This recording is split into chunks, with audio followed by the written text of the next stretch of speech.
people want language to be more important. And so what I hear a lot of times is I hear like, when we grew up, we said sticks and stones may break my bones, but words may never hurt me. That shit went out the window at some point in time. And all of a sudden, somebody being mean to you is a life-changing, altering, psychological experiment. And you're now verbally abused and scarred. And you got to go to therapy and take medicine and do all of this to fix it. Instead of just not giving a fuck. We've given too much value to words. And we're back. What's up, dog? Back again. Yeah. All right. So today's topic, broadly, in some sense, is the relationship between language and action. That's one way of framing it. So I've been reading William James, who is one of the fathers of psychology. He's one of the founders of an American philosophy called Pragmatism, something you and I are fond of. And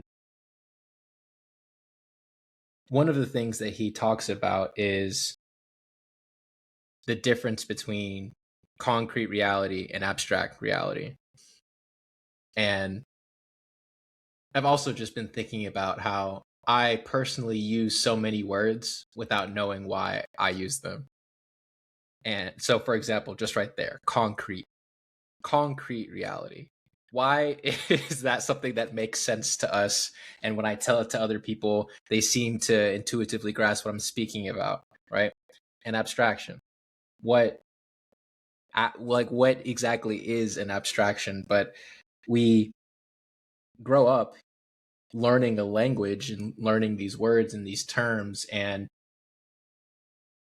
unless someone corrects us when we're using them incorrectly, we just go years, maybe decades, without ever questioning what any of these things mean. So just to set it up, I broadly wanted to talk about, like I said, language, how it relates to perception and action, the difference between concrete reality and abstraction, and then maybe at some point we can get into ideological possession, because I think that has to do with people blindly using and adopting words without questioning what they actually are referring to. So I want to pause there to give you some time. Yeah, so for me, when I think about this, there's three major points I always bring up. One, I believe that language is a part of the matrix. Two, I believe that it's subjugated or maintained. Culture is the vessel that dictates language and the meaning of language, and for a lot of people. And then I also realized that there is this idea of communicating in a way that's socially acceptable so that you're not ostracized in any way. So what am I really saying with those 3 points is that I have a firm belief that the reality that you live in is, or the perception of the reality that you live in, is orchestrated a lot by the language that you understand, the culture that you're a part of, and the fears that you have of how you need to communicate and act in order to maintain or be a part of that reality or maintain the ego that you've attached to. So I think a lot of times people get caught up in, for instance, like you see a lot in the Christian and spiritual community where there's certain phrases where, oh, you shouldn't say that. And it's like, okay, well, do I not have the power to choose what my words mean?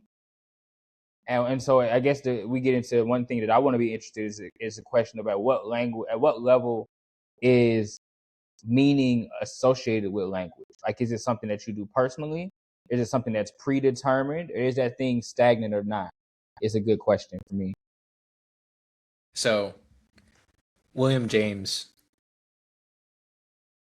there's a few axioms I want to try to set up from James that I've found compelling, that I think we both agree with, even if we didn't explicitly know them beforehand. And so James believed that the ultimate reality was experience. He believed that pure experience was, like I said, the ultimate reality, and only later does experience diverge into either a physical or a subjective category. And so for James, experience is not something that can be true or false. Experience just is. after we encounter experience, we then try to order it using our knowledge structures. I believe we've spoken about this before. And it's only after you've generated a knowledge structure that you can then ask the question about whether or not something is true or false. And so one form of our knowledge structures come in language. And for James, the ultimate goal of thinking, abstraction, language was to help us better act and perceive in the realm of the experiential world. And this is where the notion of pragmatic truth comes in that James and others elucidated, where something is true if when you enact it, it produces a difference in your lived world.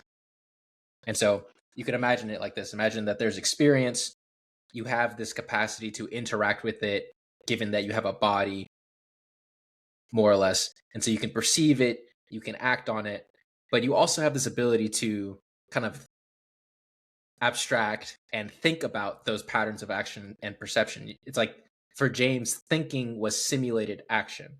And so in some sense, you could think of language also as simulated action.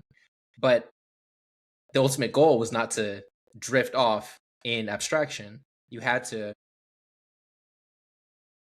force your concepts, your linguistic tools back down to the realm of perception and actions. And that's where you test them to see if they're valid.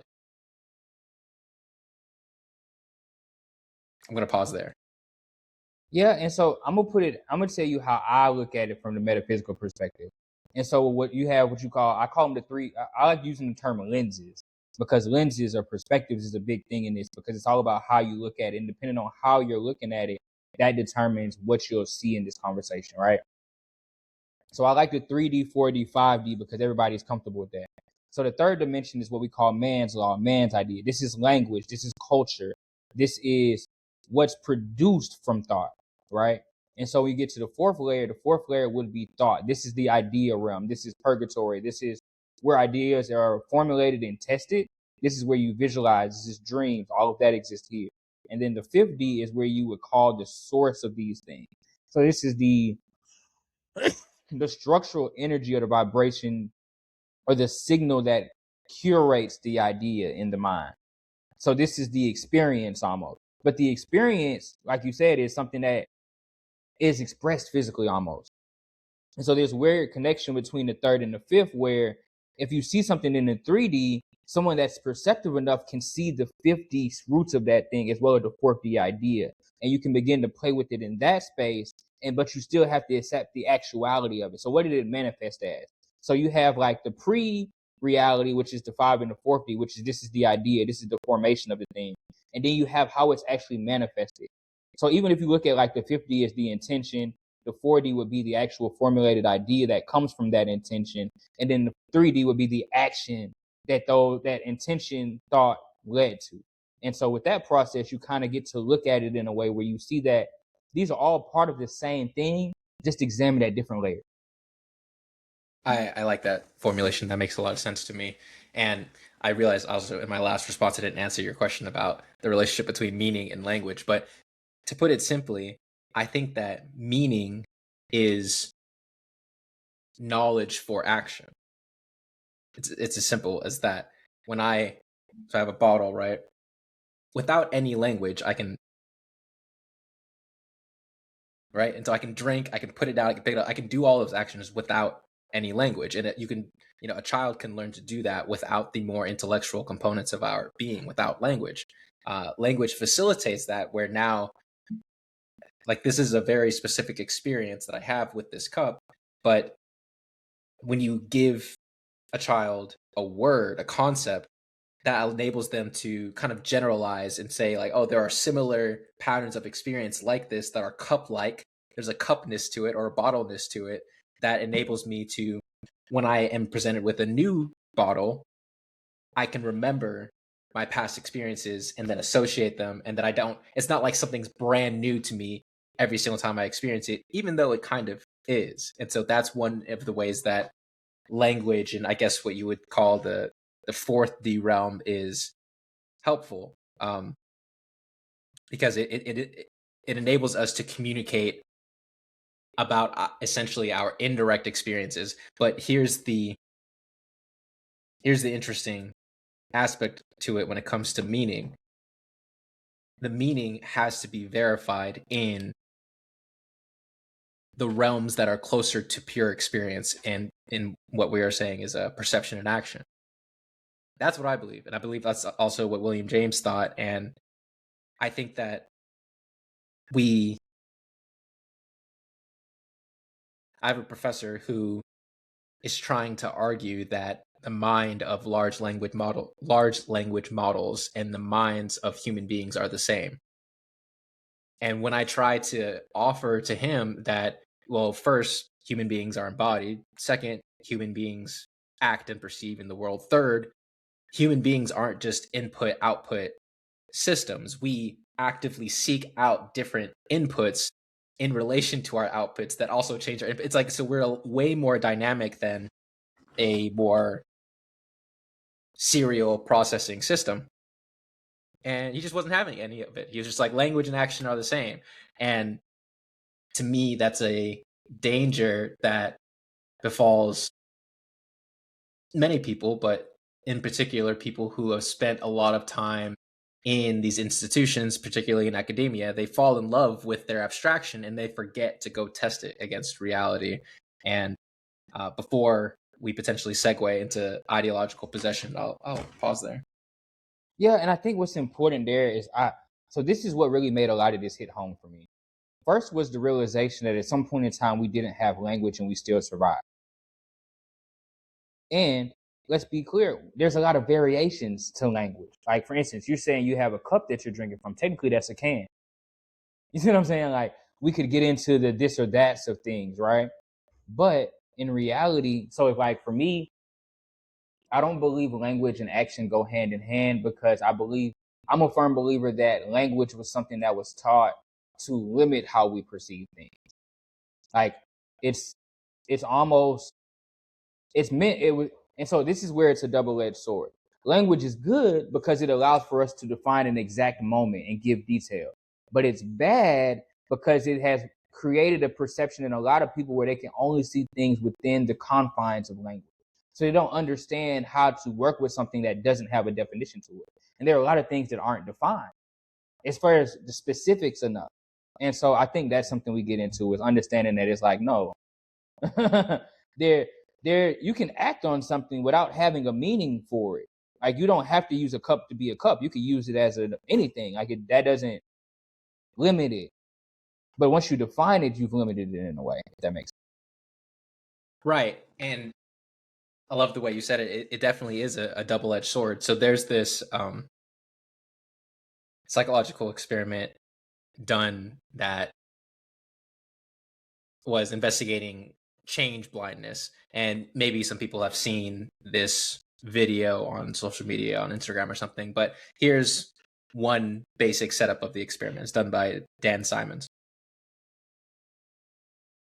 Imagine that you're on a college campus and there are faculty and administrators walking throughout the courtyard, and you are a scientist and you have research assistants, and you have research assistant A walk up to a bystander, let's say a faculty member who doesn't know that this is a research setup, and the research assistant asks the faculty member for directions to a building, right?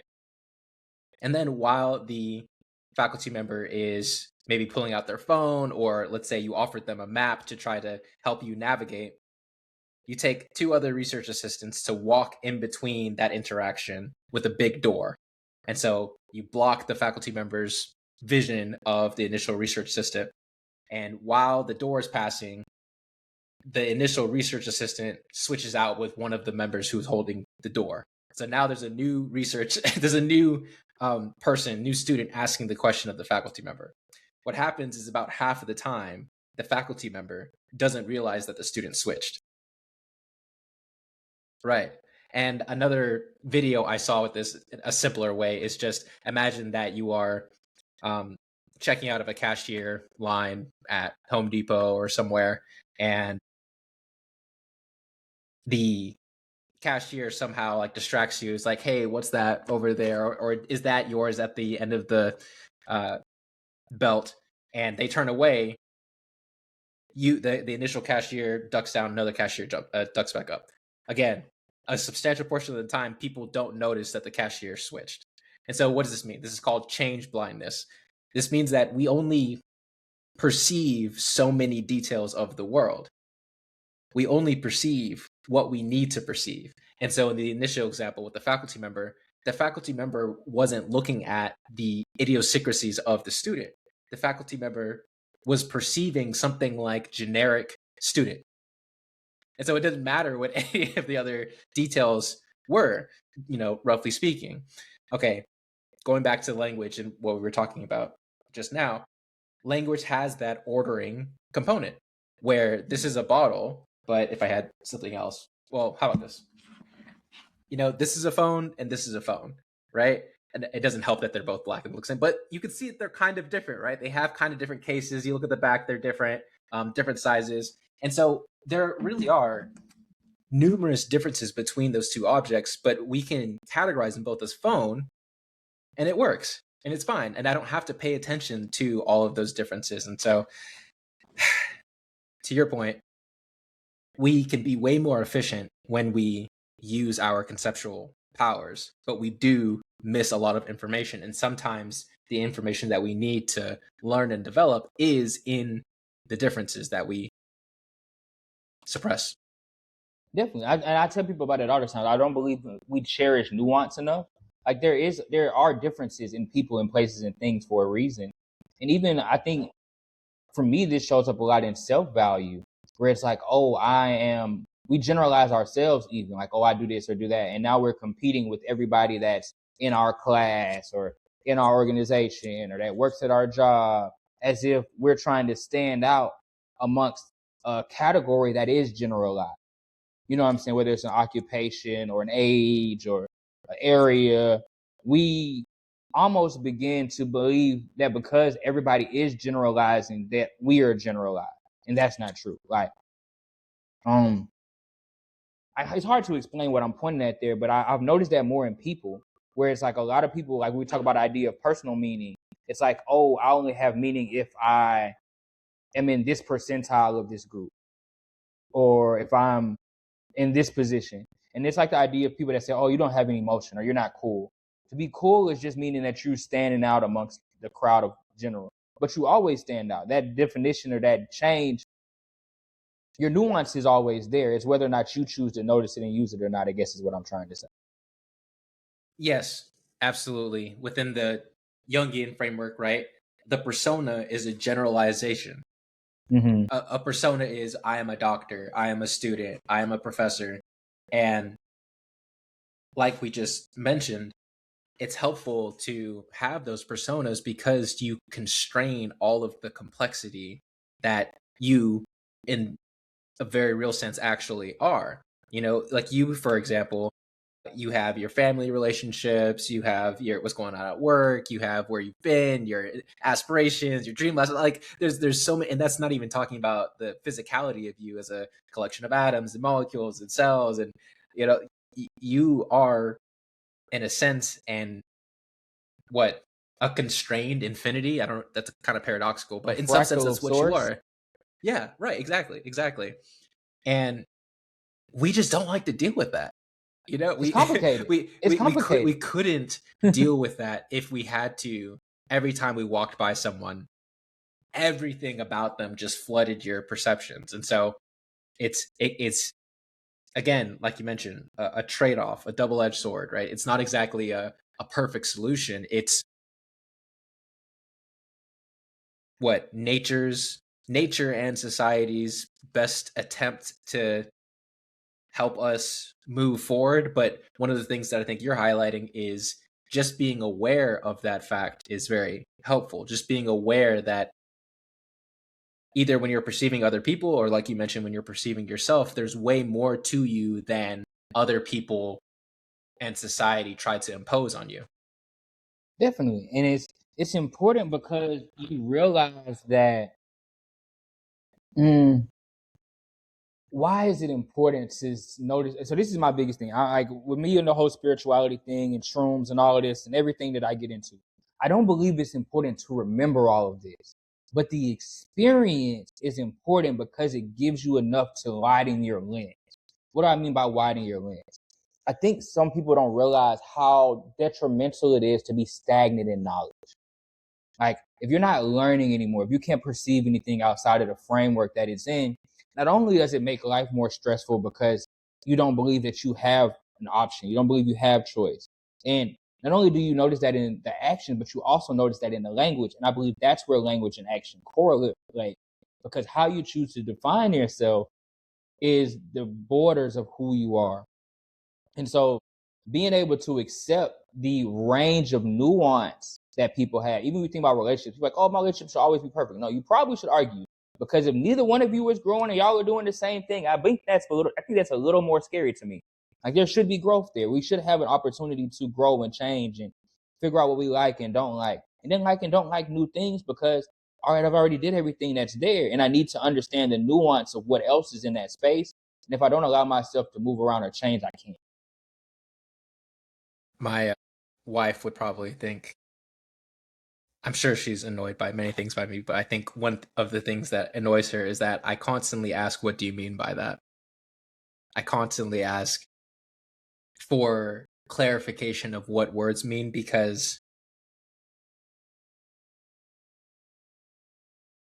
imagine, right? Imagine that you had your peculiar upbringing and I had my peculiar upbringing, but because we are in a shared culture with a shared language, we are using the same words to try to map onto relatively distinct experiences. And so even something like dancing, dancing for me, that concept is likely filled with much less experience and patterns of action compared to you when Much you less think of nuance. dancing. Right. It's like no, exactly. It's like good, bad dancing. Like that's all I I'm have. looking at musicality. I'm looking at pacing, tones, straightness. Mhm. It's a whole lot. Like, yeah, it's a whole other And thing. So so yeah, definitely.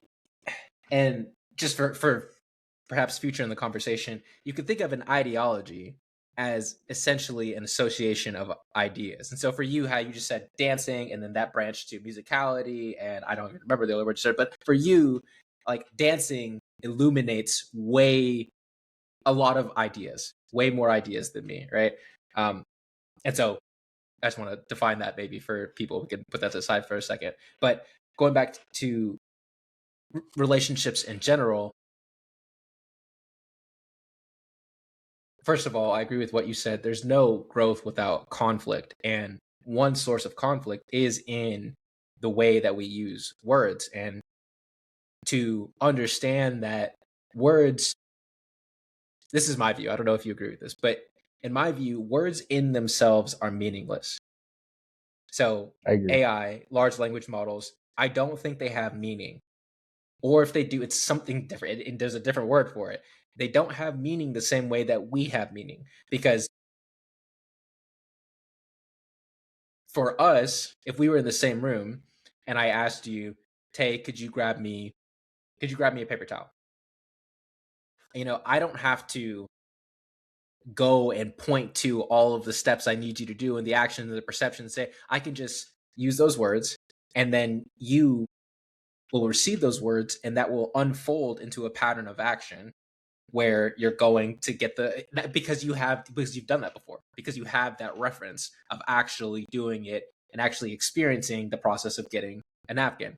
And then also, we're both intelligent beings, and so even if we were in a new space, or if you came over to my apartment, you haven't been here before, you would know in general what an apartment is like. And so you see there's a kitchen here that I don't think that AI, with its lack of embodiment and its lack of interaction with the physical world, could do that. And so, sorry, that was another tangent. To try to wrap up on relationships and conflict in general, what I was trying to say is just that it's helpful to realize that the words, in some sense, are better construed as symbols that refer to a landscape of action. And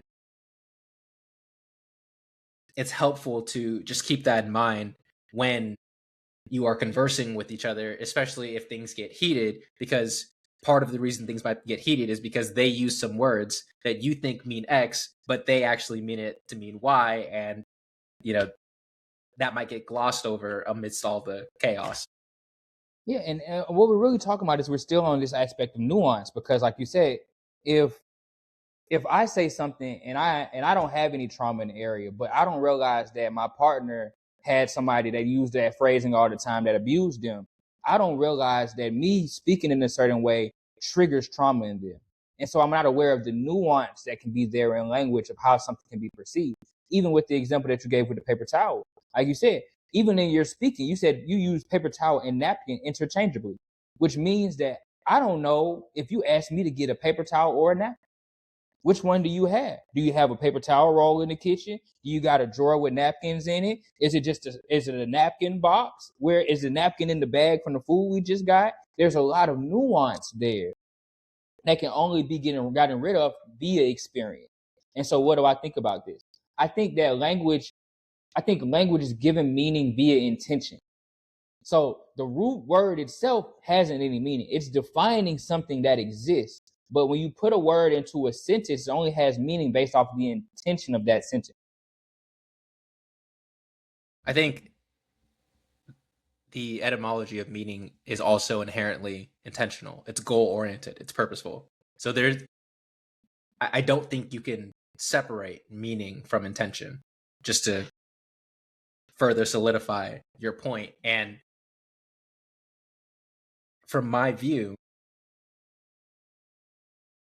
I don't even know what it would mean to have a purely abstract intention devoid of referring to an action. And so,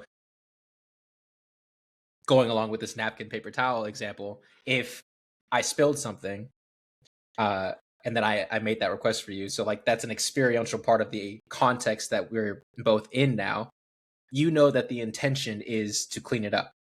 And it's like, well, that intention erases the nuance, because as functional tools, the napkin and the paper towel both accomplish the intention. So it doesn't matter. And so it, like, really what I was asking for is I'm asking for a thing to clean this up with. But we have these words that we can use, and that's also,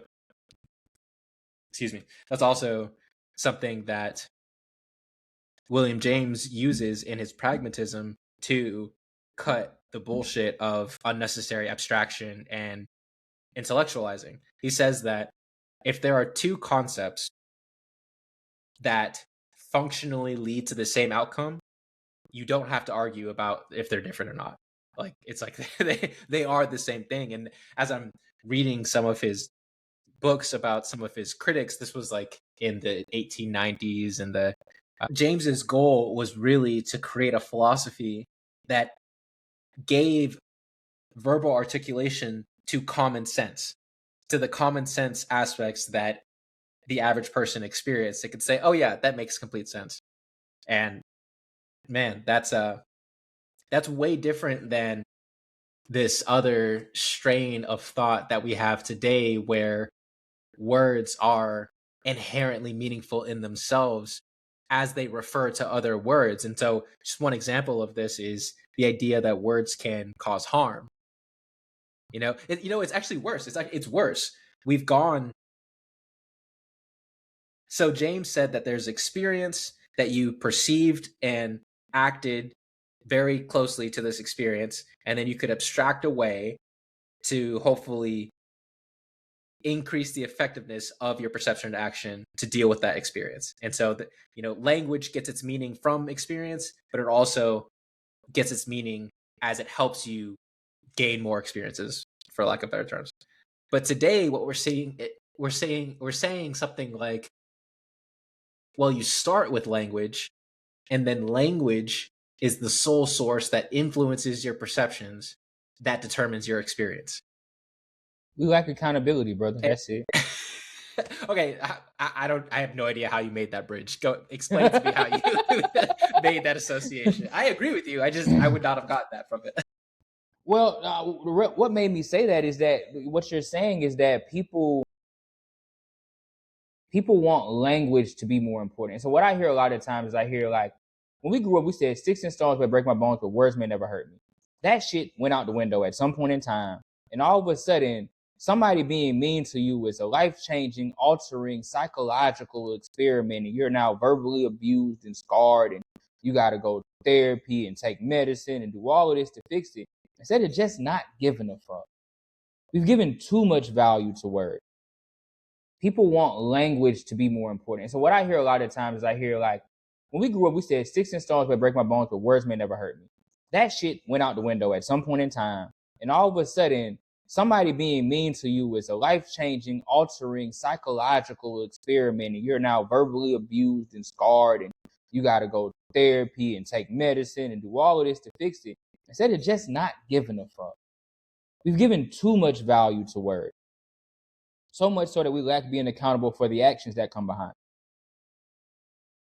Because if somebody says something to me and I go decide to hate myself, that the words didn't make me do that. I chose to react to language in that way because I've given it power. And so this is why I always say about the idea of like, take your power back in life. Like, you have the power to decide what words mean. You have the power to decide how much something bothers you. You have the power to decide if you want to give everything to the language or if you want to observe what's actually going on and figure out what makes more sense. And sometimes I believe we're too quick to, we've begun to use logic as a crutch. It's like, this is logical, and because I don't want to think about it, or I don't have the capacity to critically think, I'm going to accept the language for what I think it means and not realize the power I have to change or orchestrate that. What am I saying? I believe that we have the power to, if someone disrespects me, I can determine what that means. Why? Because I know what the truth is. If they said something that's true, then I need to be accountable for that.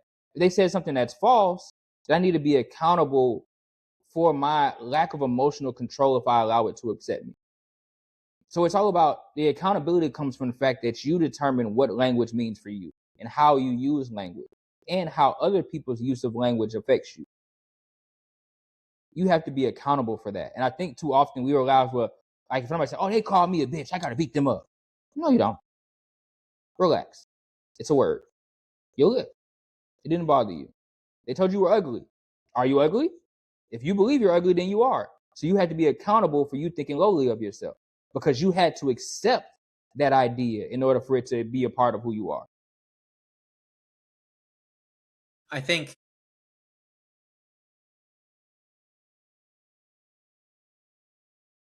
there's an inherent juxtaposition of language and society and sociability. When we speak the same language, we can, generally speaking, consider ourselves to be part of the same group. And that is helpful because we've evolved to more or less be more averse to anyone outside of the group. We have a negative bias against the stranger, the outsider. Judgmental. We are judgmental. And in my opinion, judgmental is a good and a bad thing. You need judgment. But where was I going with that? I can imagine being in a social group, in an environment, in a niche where people use certain phrases and words and concepts. And even if I don't exactly know what those concepts are referring to in terms of the experiential landscape, because maybe I've never experienced it, it behooves me to try to speak like them, to try to blend in, at least initially. And this is tricky, right? It goes back to what you're saying about self-worth, because you and I are fans of the hero's journey, and we think that every individual could be a hero. Every individual could be the one who mediates between the chaotic experiences of nature and the ordering structure of society. We in some sense, that's what people, we believe, should aspire towards, right?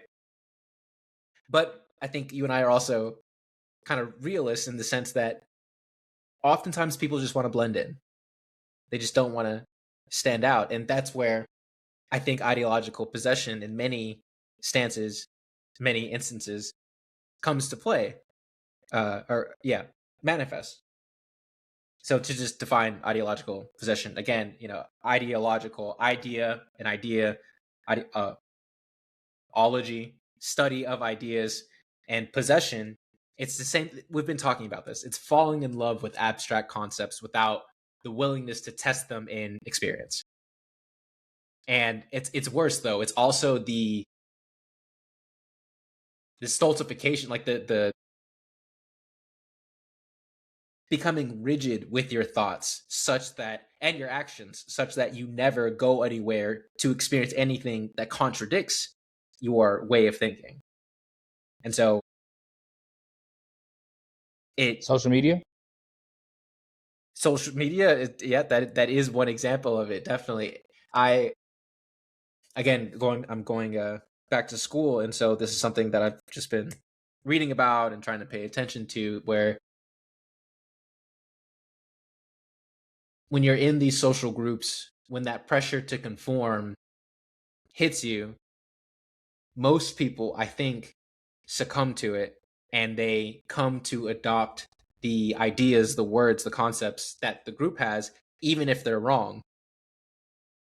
And that's not good. I mean, if we're looking at anything, that's what's going on in the world right now, is that whether we talk about culture, social, or governmental structures, for instance, this is a conversation everybody has. We moved on from them eating kids and children too fast. We have documented facts that American politicians are were at some point in time raping, molesting, and beating and eating children. And we wiped it off. Why? Because we already knew. Not only did we already know, but we knew that we weren't going to be able to do anything about it. Why? Because we weren't going to work together about it. And so I think that's the bigger thing here, is that people would rather, I have this big theory on fear and exile and how it affects the human mind. People rather go along with a profanely insane society than be by themselves. Even when you see it in the family structure, there's a lot of families where it's like, yeah, my uncle touched me, but I didn't go nowhere because I don't want to not be in the family. And I didn't say anything because I didn't want to. You know what I'm saying? And so it becomes this concept of like, how do we create social groups that allow for distasteful behavior to be acknowledged and handled in a way? And outside of that, what we're really looking at is, why do we accept things outside of our moral code for the safety of social structure? Now, let's think about this a little deeper, though. We can't expect everybody to have the same idea and moral code. That's not really realistic when we're really looking at it. But how do we create silos where people that agree can be together without it corrupting the idea of variety? I'm saying a lot to say that there's a weird balance that we're looking for in society, where we allow people to be themselves, but we also are able to acknowledge when there are habits and things that need to change for us to be better. No, absolutely. And I think the best way to map this is to go from the hero's journey to the hero's society. And that's what I feel like you are pointing at. Now, I would still convey that the best level of analysis to solve these problems is probably still the individual. But having said that, there is a way to characterize good and bad institutions, good and bad societies, good and bad communities. And I think the characteristics that you're detailing are absolutely correct, where a society, let's use institutions, it's easier for me, as types of social organizations, institutions that incentivize enough diversity to enable the whole to continue to exist in the face of the outside diversity will succeed, compared to the ones that figure out one solution, only focus on that solution, tell everyone else that they have to go kick rocks, and then they will eventually die because the environment is always changing. And that's the reason why we are diverse creatures. That's the reason why humans are at the top of the food chain, is because we, for one reason or another, our environment and our niches change.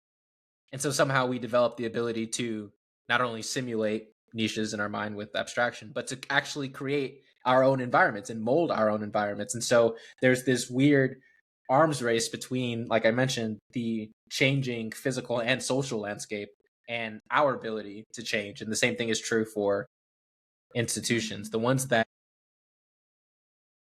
find that right balance of solving problems that beset them while not wasting too much energy exploring different solutions that aren't needed for the current moment, those are the ones that will survive. Yeah, and I think what we're looking at society right now is how do we make sure that we get the right bunch of information from everybody that's involved, so that not only do everybody feel heard, yes, because people need to be heard because everybody is seeing things differently. If we get everybody's input and then can find a way to execute on all of those things and where they meet in the middle, we'll have a somewhat functional society. Like you said, we all have to find ways to meet around one thing. What is one thing that everybody as a human can agree on? We don't want to die. None of us are signing up to die. That's one moral code. So we probably shouldn't kill each other. If we just wrapped it up to don't bother other people or don't harm other human beings, that's a nice principle to start at. But the problem there is emotions are a thing, and we can't guarantee that. But we can agree that, hey, we shouldn't hurt each other. What else can we agree on? We should allow people to do what they want to do.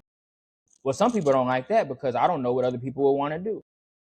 Well, you can't, and see how that becomes a weird thing where it's like, how do we, and this goes back to language too, is because it's like some people are like, well, we should let them do what they want to do. That assumes, well, that it opens the door for everything. And it's like within the moral code that we're setting up. And so there needs to be a general understanding here for language to work at all. You know what I'm saying? And so without that common understanding, and then not only that, like you said, when it comes to the structure of like, all right, am I going to be a part of this because I don't want to be exiled? Or am I going to be a part of this because am I going to leave because I don't like the way they talk? That's really what we see in the world now, is we see all these little mini silos of people getting together, and then we're getting together on this one principle, and then nobody can maintain that principle because it's not realistic. And so now we're all arguing, we're blaming each other for why this didn't work when it was never going to work in the first place. And so I think that's an interesting thing is we really are in a current age of figuring out what does a holistic, productive, and efficient society look like. And go ahead.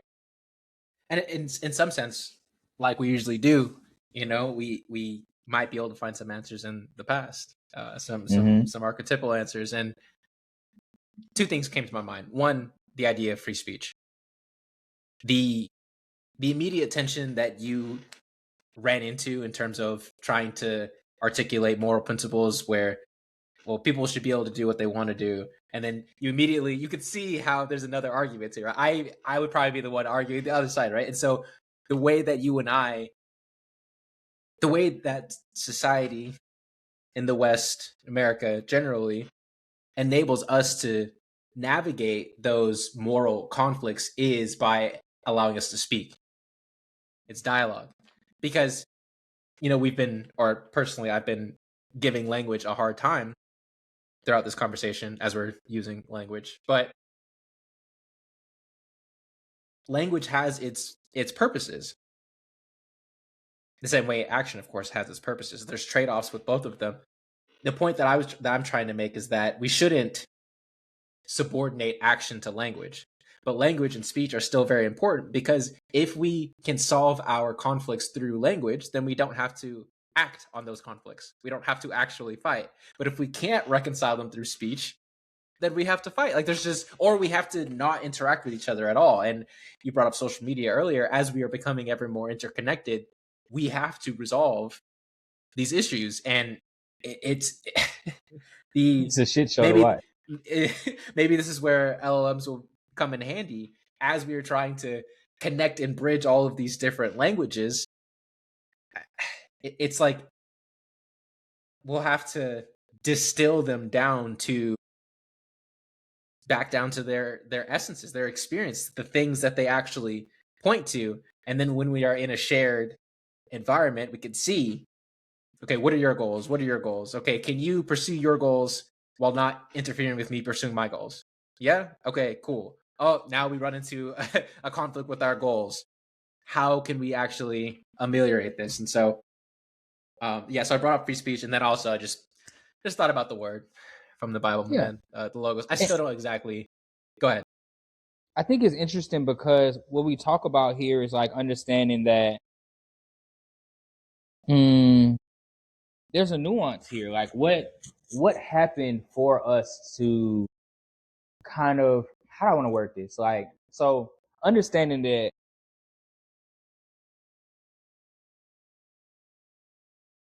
language is a part of civilization.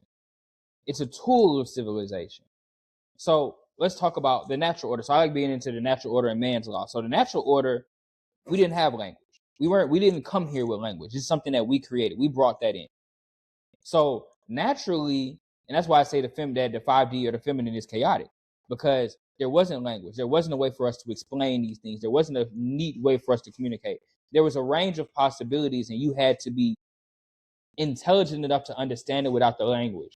Language makes it easier for us to teach a majority of us this information. There are people that aren't intuitive enough to figure it out themselves. So civilization or language is a tool for trying to put us on equal footing when naturally we just aren't. Some people would notice certain things, some people wouldn't. Language is that tool of unification. We can't unify society without language. We can't unify society without culture, because we need a bucket of things for people to understand these are the rules. When we talk about Christianity, religion, culture, we're trying to figure out what system can properly unify us again. We would argue, I like this argument that from the Bible, we talk about the Tower of Babel, and that we were separated at a time, and we did speak a unified language. I would argue that that unified language was telepathy and body language, discernment. We would look at someone and understand what they needed. And after that, we were taught language. You think about the 200 angels came down. They say about 200 angels came down. Like you said, you don't have to verbatim believe in this story, but 200 angels came down. They taught humans magic, government, money, and language. So technically language is an angelic thing. What does that mean? So it came from an idea. If you don't believe that, you see what I'm saying? Like it's not rooted in us. It's not something that we natively even needed. It was meant to help us easily commingle after we were broken apart and disconnected from source or our true understanding. You know, sometimes you say some things and I'm just like, damn, like that's right. That's good. There's multiple directions. Okay, so I wanted to pick up on the idea of language coming from the angels, or I don't know if you would accept language coming from heaven, essentially. Same thing. Heavenly. Okay. Because after one conversation that we had, we were talking about spirit and pneuma and breath and wind. And my understanding is that, at least from the Bible, when Paul uses the word pneuma, when he's talking about spirit or spiritual body, he means organizing principle. He means something else, but part of what he means is organizing principle. And that has honestly reshaped how I've thought about language and abstraction, because like you said, from nature, from pure experience, it's chaotic, it's it's differentiated. No, it's undifferentiated, it's formless. And when you name something, when you label it, when you use language, you're ordering it, you're organizing it. And so Order thine steps. I have no idea where that comes from, but It's a quote I'm from sure the that's Bible.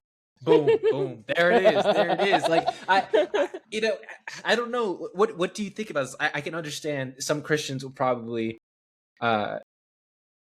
see this as reductionist, but I can't help but think that spirit is it's our ability to abstract. I can't see. It's hard for me to see what's different there. Or you could say it's our ability to conceptualize, to categorize, to use language, and then how this relates to spiritual possession and ideological possession. If there is an association there, maybe we can go down that rabbit hole. But yeah, that idea that language came from the heavens and both heaven and earth come from God, come from source, right? And so in that sense, there is still this way in which language, the ordering faculty that we have, comes from the source.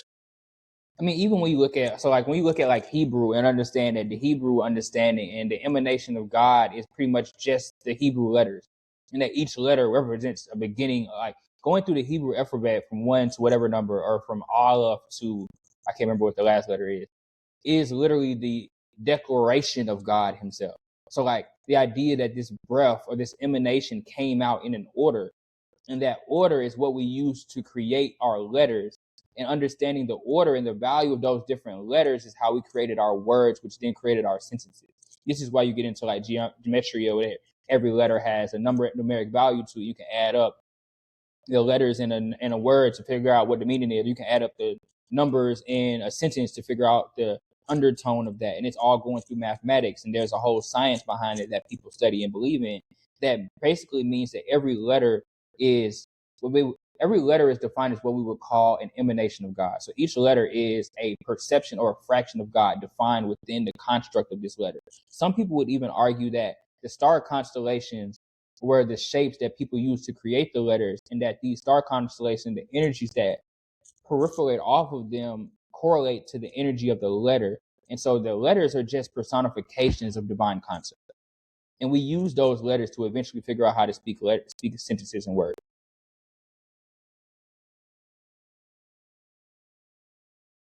It's a deep thing, but I couldn't even begin to explain everything that goes into that. But that's just the gloss over of like geometry and etymology. Understand how etymology and geometry go together to create language, and how that whole science is derived from Hebrew and the Hebrew letters, which is considered, some people consider Hebrew or Latin some of the first languages, or at least some of the best structured language. The semblance of some kind of intelligent response I can give to you has to deal with how our memory works as an ordering faculty as well. And so I've mentioned before, we have at least 3 types of memory systems. We have procedural, episodic, and semantic. Just focusing on that middle one, the episodic memory, that's also thought of as our narrative or autobiographical memory. And what's interesting, in my opinion, is when you think back across your past experiences, in the present, you can tell yourself a story about them. And as you tell yourself different stories about them, you do, in some sense, change your memories. And this, in some sense, do you change your memories, or the language around your memory?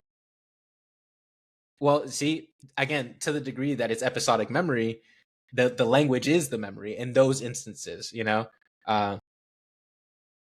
can make a brain mind distinction there if you want, but I'm not going to do that right now. But there's this idea also that your intentions of the future shape the story you tell yourself about your past to help you act in the present.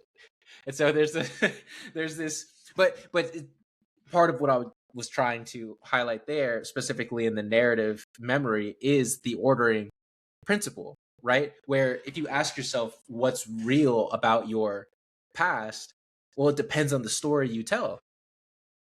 And the story you tell depends on your values, and it depends on your intentions of the future, and it depends on the culture you were brought up in. But it's not as if your past is something that is stagnant and set in stone in some weird sense.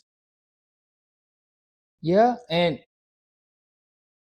that goes, so what we're really talking about is the idea that once we pass a moment, we feel like we've taken everything out of it. But the truth is there's still potential in that moment. And some of that potential you didn't realize. And so as you go into the future, for instance, for me, there's a lot of moments that I look back on that I redefine because I now have the experience to make sense of those moments in a different light. And so in the process of redefining those moments, this is what I call shadow work or inner child work, is that my ability to redefine those traumatic moments from a lens of understanding now removes that trauma. I still have that pain there, that fire there, but then I realized that, oh, that thing that's been holding me back, that cord that I have there, that memory that I have there, I can now turn that pain into power. To me, this is transmutation of past experiences. This is childhood trauma work. This is, like I said, this is the shadow work aspect. It's going through your memories and redefining them in a way that gives you power instead of removes power from you. Things that strengthen you instead of weaken you. And so a lot of people have these traumatic moments where it's like, for instance, I had a moment where I was like, oh, I let somebody bully me one time, and I didn't realize it until I got back to it. And then it's like, there's double faceted there, because in the moment I didn't feel bullied. I only felt bullied because of me learning that that could be considered bullying. So the context there can ruin an experience, or it could give an experience back. And realizing that, oh, well, you get to a certain age, you realize, oh, I let a lot of people take advantage of me as a young man. I didn't know any better. But the only way I can heal that is accepting that I needed to learn those lessons. You know what I'm saying? And then there's the other side of that where people go through things and they do feel like they were a victim of society. And once you go back through and realize, well, oh, I got to be accountable for this step in that action that put me in that situation anyway. Now, you go to the whole Me Too movement and people don't like to have that conversation, but accountability is necessary in order for growth. Like, you have to be accountable for where you could have made something different, not because you need to change it, but because being accountable for that gives you your power back. And that's the big thing that I'm going to talk about a lot when it comes to these conversations, especially around language, is where does your power lie in this? Do you have the ability to change this? Is it stagnant? If it's stagnant, then your power lies in acceptance. If you can change it, then your power lies in your ability to be accountable and adaptable to the situation. But you need to be able to do both, and you need to be able to be aware of what situation is needed. That's why nuance is such a big thing here, because this isn't a one-size-fits-all life. We have to figure out on the fly what solutions work for our situation. And we need the knowledge and experience to be able to do that. And we also need the language to be able to translate one situation to another.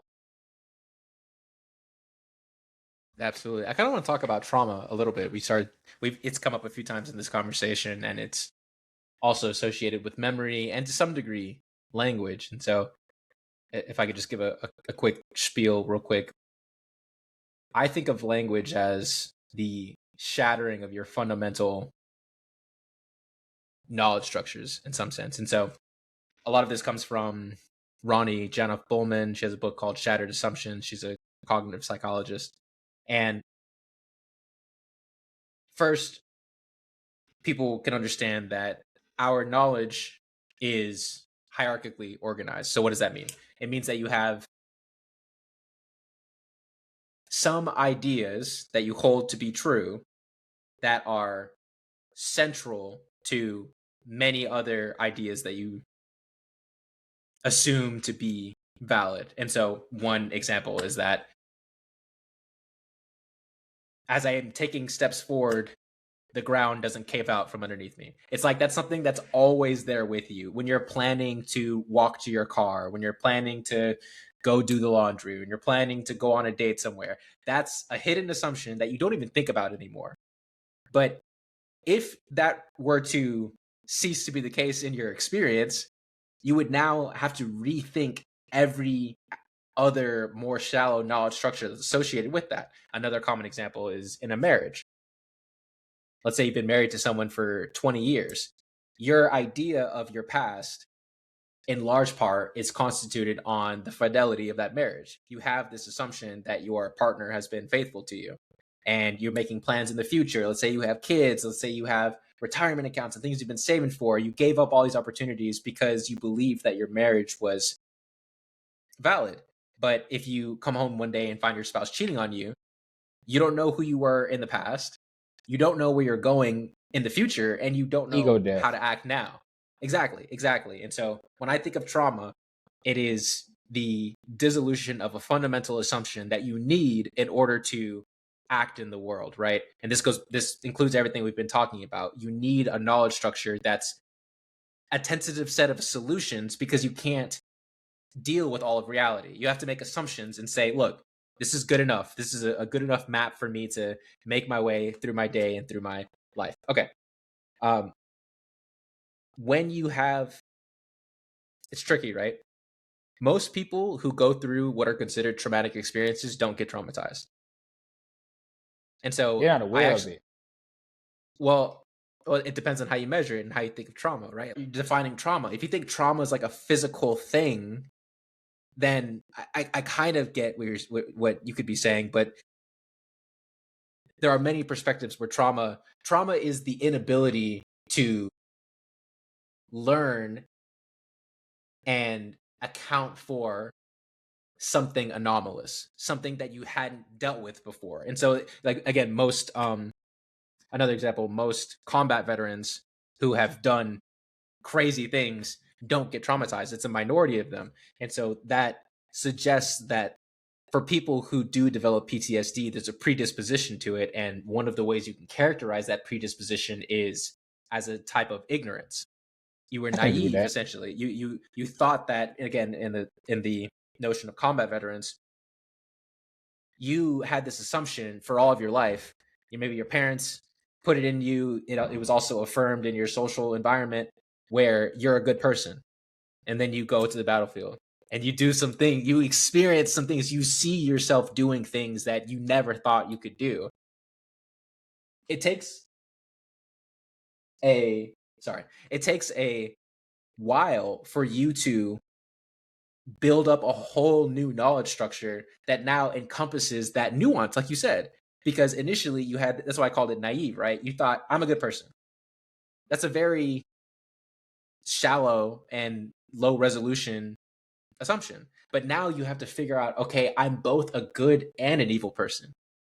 Like how, like, and trauma, PTSD, the inability to sleep, the hypervigilance, the intrusive thoughts, that's your nervous system trying to wrestle with that conflict and that anomaly, and to say, like, okay, how do I fit these two things together?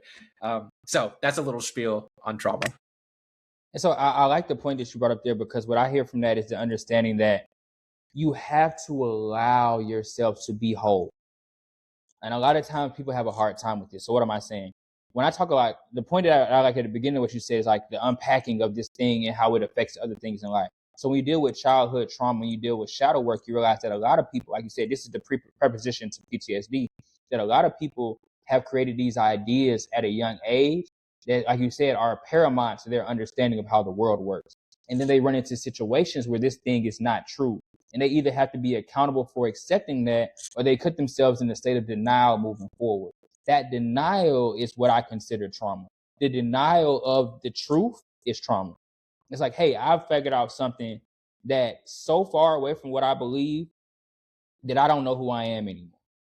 And not only do I not know who I am anymore, but I can't allow myself to be anything else to move into that. That is where you become stuck. This is where a lack of growth happens for a lot of people, especially psychologically. And so for me, what I've learned is that one thing that I got into with shadow work that I tell people, I had to accept that I was narcissistic. You have to accept the emotions that you thought you were too good for. If you have an inability to accept that you could carry bad qualities, then you're stuck into this idea of trauma, because you won't allow yourself to be accountable for things.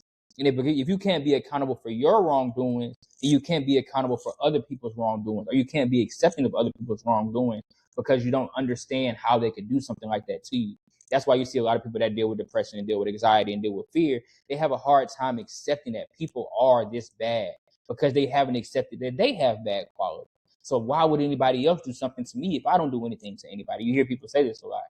Well, it's all about a lack of accountability. You have to realize that I'm a bad person to accept other bad people. And that gives you the space for empathy and the whole space for others' growth, because you understand that those principles and those concepts live within you. And though you may not give into them the same way that other people do, they exist and I understand them. And because I understand them and I'm aware of them, I can either work with you or stay out of your way long enough for you to work with yourself.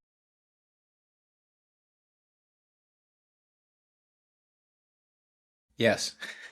Agreed, man. The one intervention that many psychotherapists go to for PTSD, fear, and anxiety is exposure therapy. And a key component of exposure therapy is that the client voluntarily confront whatever the thing is that they are afraid of. Optimally, what's done is the therapist tries to contain the fear into a stimulus that is manageable, right? You don't throw them right back into the the depths, right? You pick a target that is just outside of their zone of proximal development.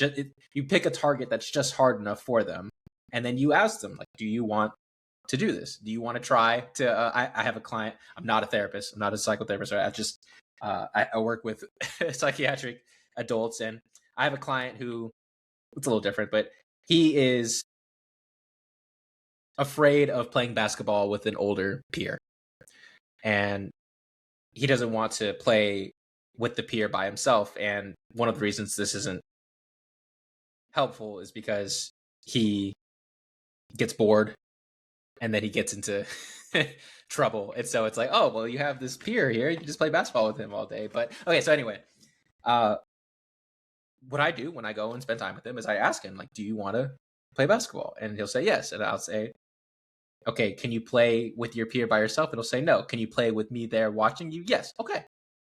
So I'll go and I'll watch them for an hour. And then the next time I'll only go for 45 minutes. And the last 15 minutes, you got to play on your own. And then slowly shrink that back until he's taught himself that he can do this. Right. And that's so just an example of the voluntary aspect that I think is crucial. And as well as the incremental progress that I think is something that most people can enact. You don't have to hit a home run the next day. I think that's the big thing too, is I tell people when it comes to shadow work and self-work, the most important thing is remembering how to teach you to trust yourself. Like, you have to give yourself steps of things you can actually do. Like, if you don't feel comfortable doing something, pick a smaller version of it. Or even just make the dedication. For instance, for me, working out was a big thing. I started off with, I got to have this workout plan. I got to get on this 6-day thing. Oh my God. And it was just too big for me. I missed a day or two and now I'm discouraged. I just get to the gym. Just go to the gym. I don't give a fuck what you do. Walk on the treadmill, lift some weights, get in there, 25 minutes. First, the goal was to get to the gym. Once I got to the gym, you can't leave without you being in here for 25 minutes to 1 hour. Now I'm in the gym 3 days a week. I make sure I go. I'm in there for an hour. Now I can say, hey, bro, can you give me a workout? I need some stuff to do. Now I can implement that. And now, not only that, now I finished the workout and I'm like, now I got a list of workouts and I'm in the gym. So now I don't have to worry about that. So it's about being able to be honest with yourself. Even with me, my company, I tell people I had a hard time with my company because I didn't believe in my ideas. You know what I'm saying? For a while, I had been convinced that I was either too smart for people to get it or that I wasn't talking about shit and I was just confused. But it took me a while to just build it, bro. Don't let nobody worry about it. Just put the things in play. See if it makes sense. Eventually, things started falling together. But it required me to allow myself to dig into who I was. You know what I'm saying? And I think that's the biggest thing when we talk about a lot of this, even with language, is language can convince you that you're not big enough. And then the social group that you're in can also convince you that the language that you're using shouldn't be a part of what you're trying to do or where you're at. And so I think a lot of times, like I said, I'm gonna go back to giving your power back, whether it's language or social environment, realizing that you have to do this work. And the only person that you have to keep your word with is you. And so if you can create a good habit of keeping your word with yourself and then figuring out how to give yourself power via language instead of removing power via language, then you find a way to really grow and live and enjoy life. Agreed. I think that's a pretty good place to end it. All right. My phone just died. I was watching the Twitch. I guess that was agreement. Yep. Time to go. All right. Sounds good. Thanks for the chat, man. Good talk. Definitely enjoyed the conversation, dog. Let's keep it going. All right. Have a good one. Peace, brother.